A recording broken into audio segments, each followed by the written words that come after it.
About your microphone. I love the microphone. It sounds very nice. Does it?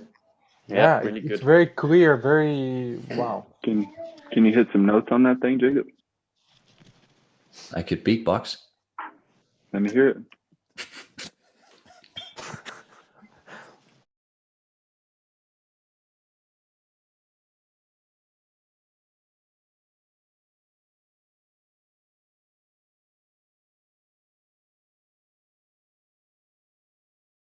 Oh my God, this is so sad.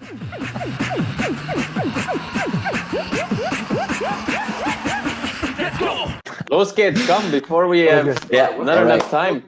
Okay. All right, welcome to Coaches Coffee Corner episode number 4. I would say now it's a thing. Episode 1, 2, 3, okay, but from episode 4 it's a thing, definitely. Anyway, 3 of those 4 faces you already know, but today is the first time we have a guest, the first time that we have an expert. So my idea is actually to edit the video later and to have a little cover above that 4th video window and then let you appear, Frane, with some little firework. Let's see if that works. Our listeners and viewers. What's that? You need to have him like a good picture where he's like jumping or like doing some kind of yeah, something like that. And then let him appear with a tiny little firework. I'm not sure if I can do that, but our listeners and viewers are going to see that in a minute if that worked or not. Anyway, so short introduction, Frane. You are a former professional handball player. You're our colleague at EXOS, health fitness specialist. At the same time, you're the captain of Runners of Croatia. And you're our go-to guy if it comes to Instagram. You're the Instagram professional. I mean, Kevin is trying his best to catch up, and Gene also started something with his wife. I'm not sure if you want to talk about that. Maybe not. Anyway, so Frane, did I forget anything in terms of the introduction? Do you want to add something? Young father and endlessly curious kid. That's, I think, something that summarizes me the best. Perfect. All right. So since we have you here today in today's episode, of course, we want to talk about running. All right. We want to share some information about running to our whole Herzo Gym family. And to kick off today's session, I would like to ask Kevin and Gene, I want to ask you first. So how often do you run? How do you involve running into your own training programs? Gene. No, I have been running, I guess, since I first started sports. But I mean, running as in like running long distance, I think that started a little bit more harsh with my baseball career. And then I've kind of more specifically just done sprint work. So just track style, sprinting, linear stuff, multi-direction, very rarely, but long distance running isn't as much as it probably should be for any. Let's see, maybe we're going to talk about that later. Kevin, what about you? As Gene, I also played baseball since forever. So I think the biggest distance we cover from one base to the other is 27 meters. So it's not a lot of running. But actually, I started 2 weeks ago with running very slowly. And maybe I can ask some questions on Frane or how I should continue to become the world record holder of the marathon in 2 years. Oh boy, let's see. Okay, so then maybe that's a good point, because our first question for you, Frane, was actually, so if we have someone who starts running, who wants to start running, how should someone start who has basically never run before, or just very, just from time to time? First of all, thank you for having me today and inviting me to your great podcast. I just wanted to say that I'm honored and happy. Podinar. I just wanted to say that I'm happy and glad to be part of this, and hopefully we can all learn something more about some topic that I believe it's not so popular, but it's probably involved with everyone, no matter which kind of sport or activity they do. Because as you guys said, I would just like to kick out with that, like baseball, you didn't do a lot of running, but you actually run. Or sports like football, where footballers are spending approximately 2 to 5% of their whole game with the ball, and everything else is just running. So running is one of the, I would say, most fundamental human traits, and I would say the needs, not just skill. But to answer your question, Jacob, how to start running, I think there are a couple of things that are important to highlight. Number one is, who are we talking to when we're starting to run? Are we talking to a person that is already physically active and then starting to run and he wants to incorporate it in his training routine as Kevin or Jean? Or we speak about someone who wants to use it as an activity to either lose weight, get better in shape, or like just start overall with any kind of activity? If we speak about Kevin's and Jeans, then it's much easier. We don't need to be so crazy organizational wise around it, because the risk of getting injured or impact that running will have on their body, it's not that severe. Because we always speak about risk of getting injured as talking mostly to recreational population. Rule number one, we cannot get injured. Then rule number two, okay, let's get those results, goals, whatever. If we speak about complete beginners, like someone who wants to lose 10 extra kilos and he wants to start running, I would suggest not to start with running. Start with walking. Because not even about our cardiorespiratory ability. I think anyone in the world can go outside and just based on heart and lungs capacity, they can run 1 hour. But musculoskeletal system is not ready for those forces, for that impact. And people, that's why often they have these overuse syndromes and symptoms after starting with running. They're not related with cardiorespiratory aerobic training, but with musculoskeletal capacity. So start by walking, have that pound to pound impact in 10,000 steps, accumulate between 8 to 12 to 15,000 steps per day, and then slowly try to increase that intensity. So try to combine like a minute of running, 2 minutes of walking, minute of running, 3 minutes of walking, depending where you are, what is your current position. Then you can play with increasing amount of running, decreasing amount of walking, until you get to the point that you can sustain approximately 15 to 20 minutes of running without a break. After that, we can speak about some kind of more organized training and like running training. Yeah, we can then speak about preparation for some kind of race or more severe goal achievement. I see. So the first very important thing is that we want to start slowly and build up progressively, right? So exactly. With everything you said right now, I have so many questions, but maybe first, Kevin, Jean, something that stood out for you, something where you want to go a bit deeper. Kevin, you go first.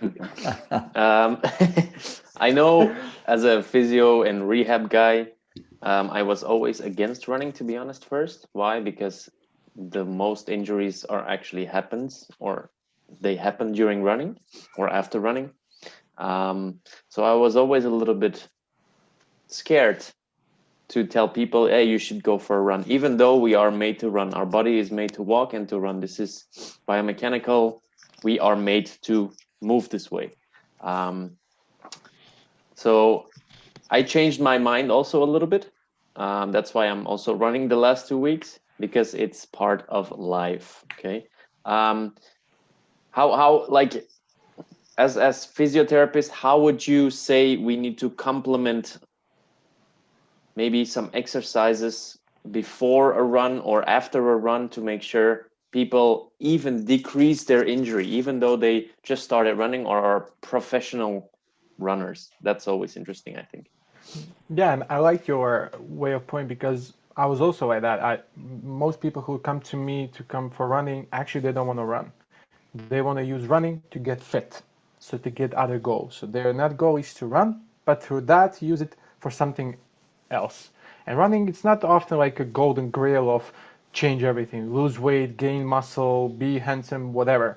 No, it's not. There are other means, as you rehab guy know, that sometimes probably going to gym, lifting weights, doing some kind of resistance training would be more beneficiary for them to achieve goals while reducing risk of getting injured. And that standpoint I share for a long period of time, but at the same time I think the benefits of running are not so much into mainstream, and people are then reluctant to use it, and of course they don't feel comfortable because they don't do it by themselves, so they don't feel comfortable prescribing something that they don't know a lot about. But to answer your question, how to start running and decreasing risk of getting injured, what are the extra stuff to do? Number one, pick a right gear, have a proper shoe. So don't take shoes that you walk on in your office with high heel and like those shoes. I'm just overacting now, but I've seen everything. I've seen people with flip flops. Like, prepare yourself for the activity that you want to do. You don't need to running have flip flops, man. exactly, I knew exactly, that. exactly. I would say something like that. So, like, you don't need to have the most expensive ones. You don't need to buy Ferrari of shoes, but try at least to get that range of running shoes. Every store today probably has a segment with like 3,000 pair of shoes different for running. Pick one. Pick one that you feel comfortable with. Pick one that you can afford. And that's thing number one. Number two, of course, is proper warm up. As for every activity, we should do proper warm up before we start running. Most people don't do it because they don't see running as an activity. As I stressed before, we have a lot of load, we have a lot of forces, we need to get our body, at least if not ready before like being fit for running, let's get it warmed up for running. So we need to first do rolling of our joints. So let's do rotations with all our joints, starting from our head, because our head is also involved while running, and you need maybe 2 minutes. It's not a lot of investment of your time. Just rotate all your joints, and additionally people should do some, let's say, low impact, low intensity dynamic exercises for lower body, either dynamic stretching or even just small skipping, short jumps, but not high intensity, not to jump like crazy or high or very too much forward.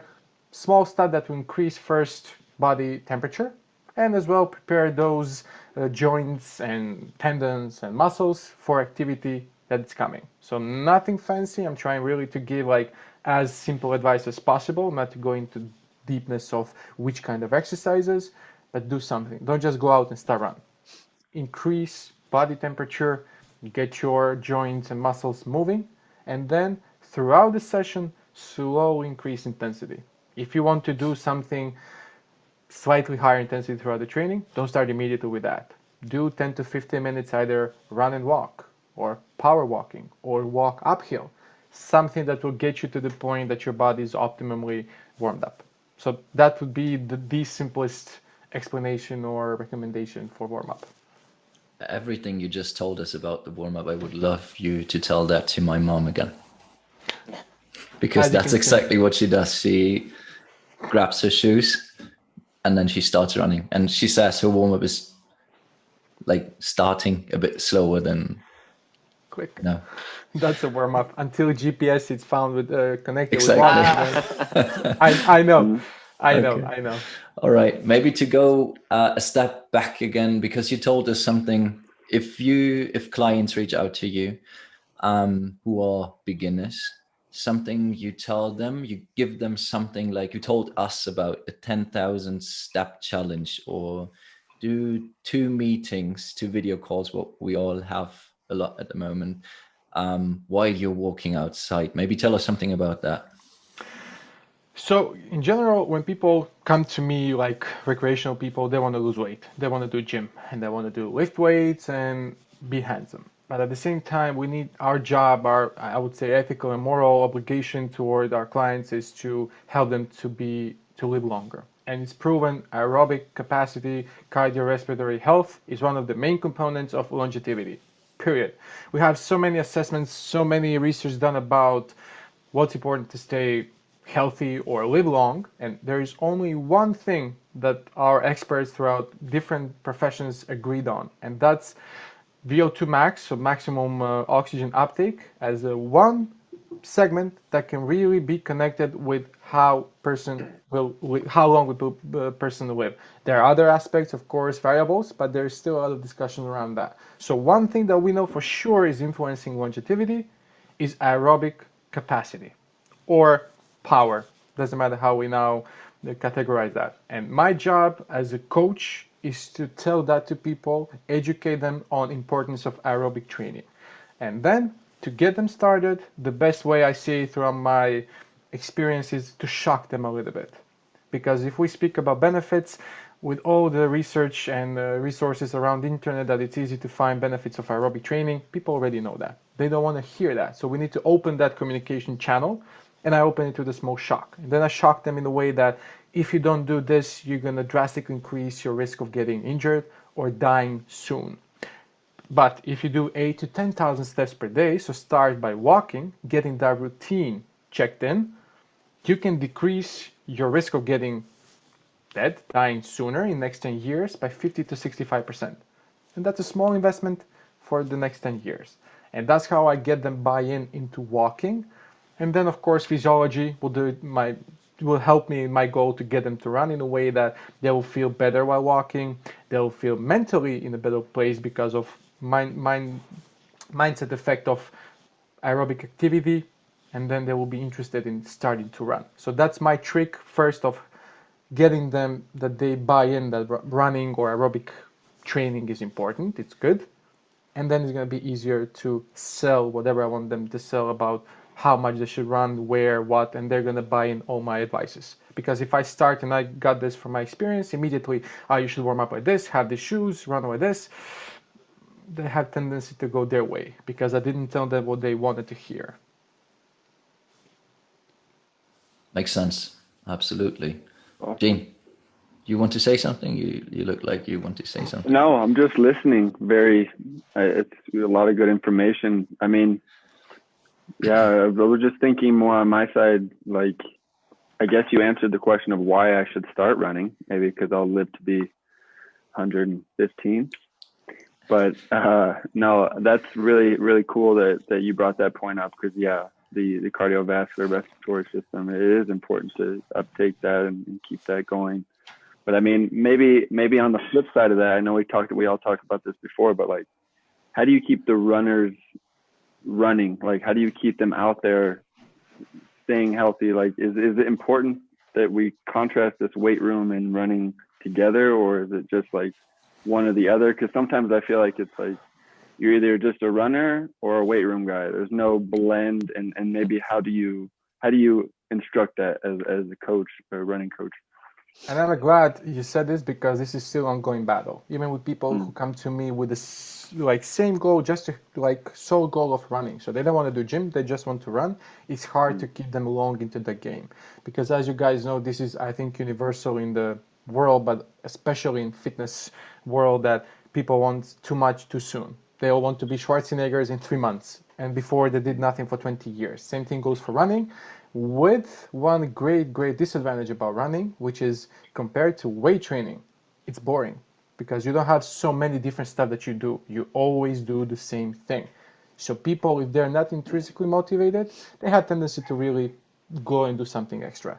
So my job, and I think my approach is strategy, how to get them in, is not even to help them to get to their goal, whatever the goal is, but to buy in that they love running, that they really cannot live without any kind of running activity. And that's why I started even with walking. Of course, I always read who my client is, and if I see that he should maybe work more mindset, I'll explain how running can help him with that.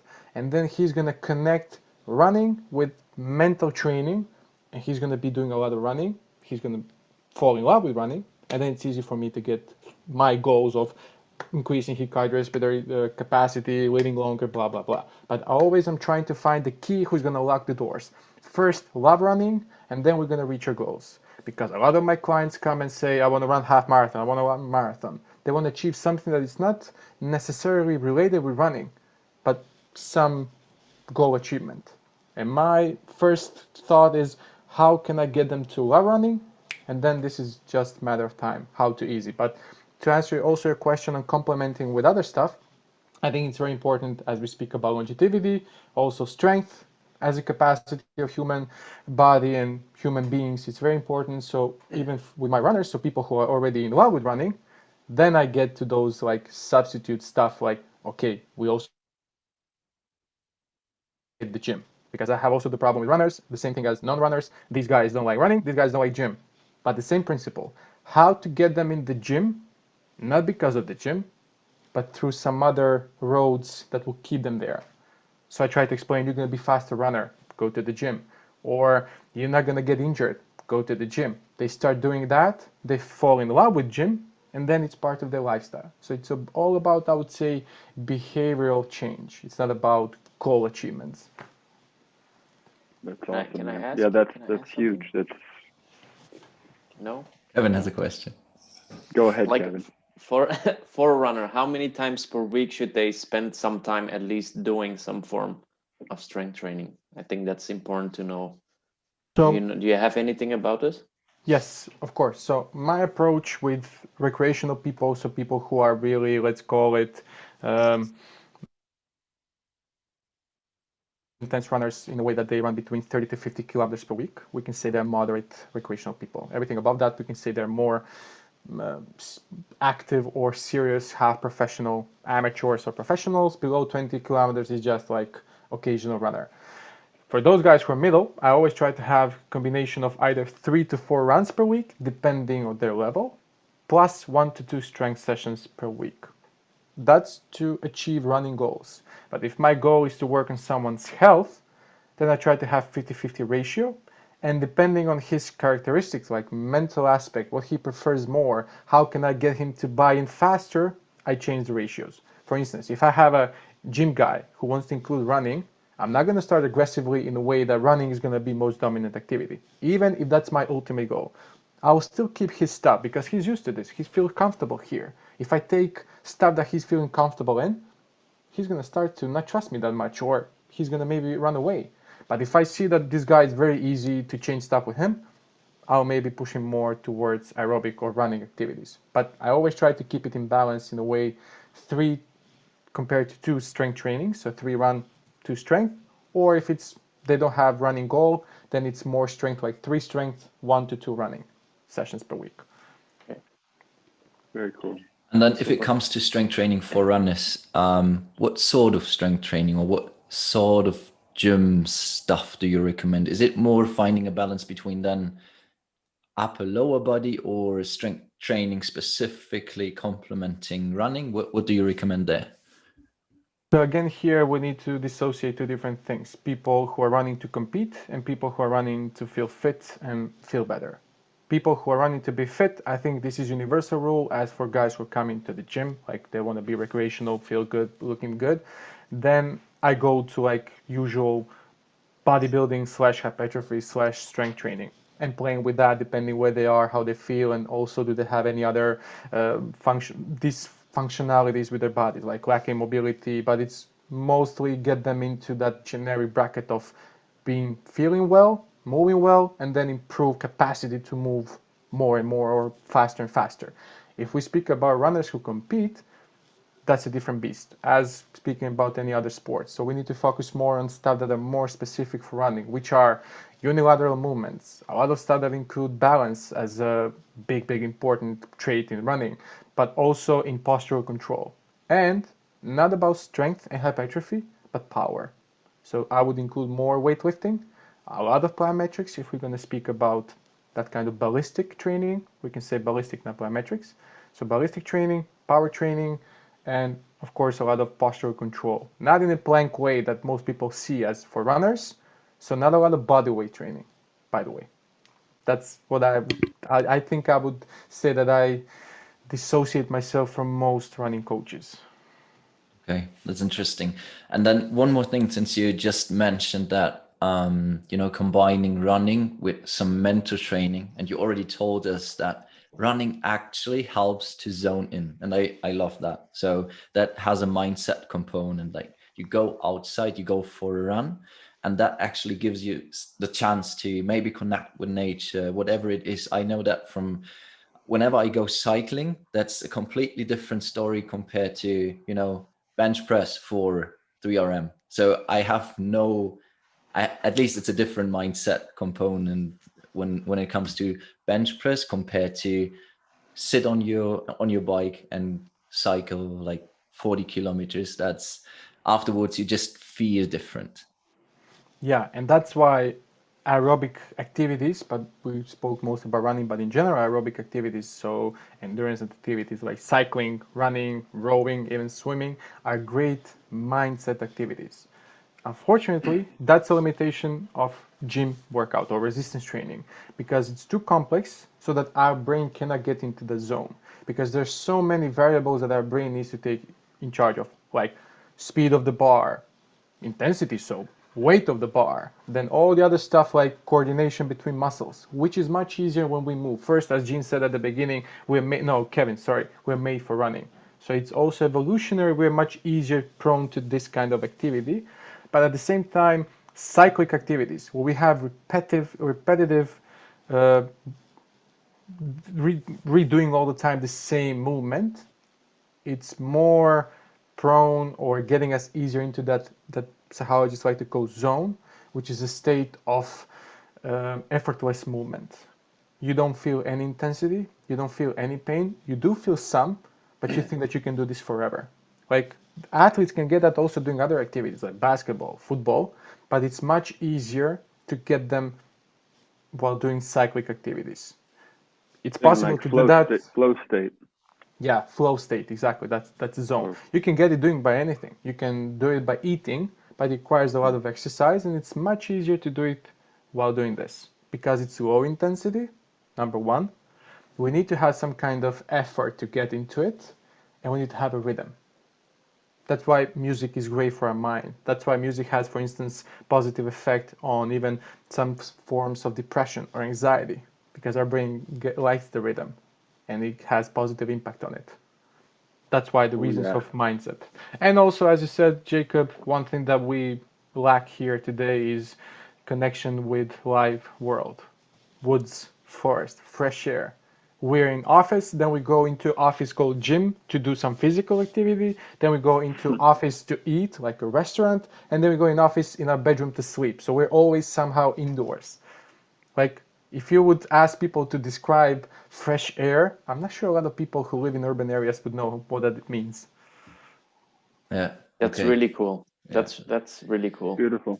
And even if it would be only that aspect, that mindset aspect, I would say everyone should involve running into whatever he or she is doing, whatever training program he or she is following. So involve it. I recently listened to a podcast, the Joe Rogan podcast, actually, with Ronnie Coleman. And he said he's a bodybuilder, right? So he's not the guy you think of if it comes to running.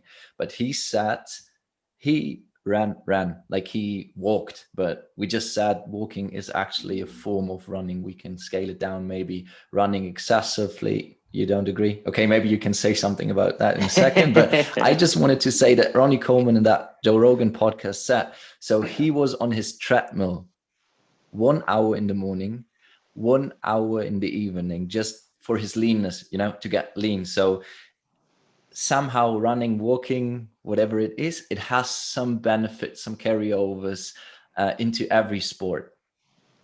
Yes. So to answer your, let's call it multi-fold question, why running is so good? Number one, for Ronnie Coleman in this example, he needs it because he's a big guy. He eats a lot of calories. He needs to spend those calories. And he cannot spend it only doing weight training because that would create so much load and so much stress that he wouldn't be able to sustain that kind of level of intensity to make him ready to compete, to perform on whatever he does to get on stage and look as he look like. So he needs to do something extra, at the same time staying in that low level of stress. because his body's under constant stress. These guys are training 5-6 hours per day. So how to extend that amount of hours per day and not overdo it?